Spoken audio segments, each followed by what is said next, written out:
eu tento pensar dos dois lados, no fim das contas, né? É, A gente é tem, complexo.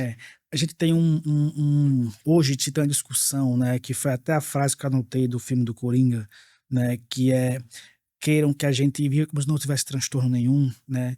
E tem uma tendência hoje, né? Dentro da saúde mental, de aspas, ter uma mensagem libertadora para esse paciente, para se dizer se assuma e viva-se tal qual, né? Sendo que isso tem um problema, né? E um problema de base, que é o seguinte: o outro, no fim das contas, ele não é obrigado, não tem nada a ver com a história, né? E Sim, aí, essa é a questão que fica a questão sensível, né? O limiar sensível. Ok, eu tenho um transtorno, essa é a minha realidade, sendo que a minha realidade está inserida em um mundo cuja, aspas, realidade é outra.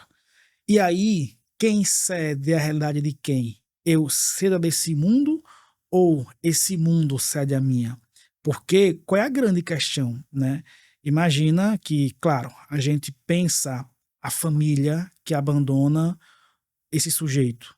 E de primeira, pensando do lado de cada mesa, que perversos, que malignos, que pessoal insensível.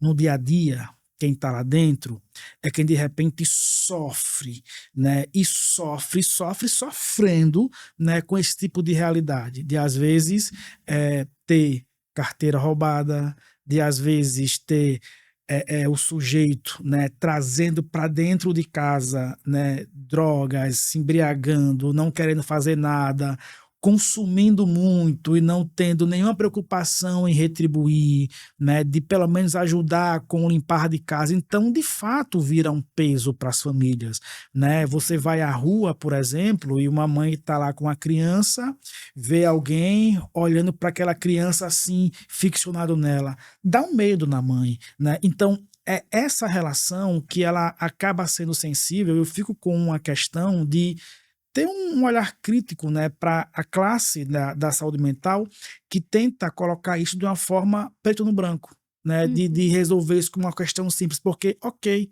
existe o lado de quem sofre com o transtorno, né, de ser, como é que se diz, Estigmatizado. estigmatizado, de ser colocado na periferia da sociedade. Existe, isso causa sofrimento. Mas também há um lado, do outro lado, né, de quem também sofre junto com o transtorno, de quem tem um transtorno, que carrega o peso, que carrega a dor e que, aspas, tem a obrigação de dar conta, né, de se alguma coisa acontecer com ele, uma vez que ele é aqui adoecido, a culpa é de quem cuida, né? Então, assim, é uma responsabilidade gigante, né? Recentemente aqui eu vi um caso, né, de uma figura, né, um morador de rua, né, que sofreu uma situação na rua, foi levado ao hospital, chegou no hospital, os médicos perguntando se tinha um parente, ele tinha um papelzinho do irmão na carteira dele, tem um ligue. Para quando fosse sair de lá, ele não tem como voltar para a rua, porque Uhum. estava a situação bem delicada dele e tal. Ligou para o irmão. O irmão disse: de jeito nenhum.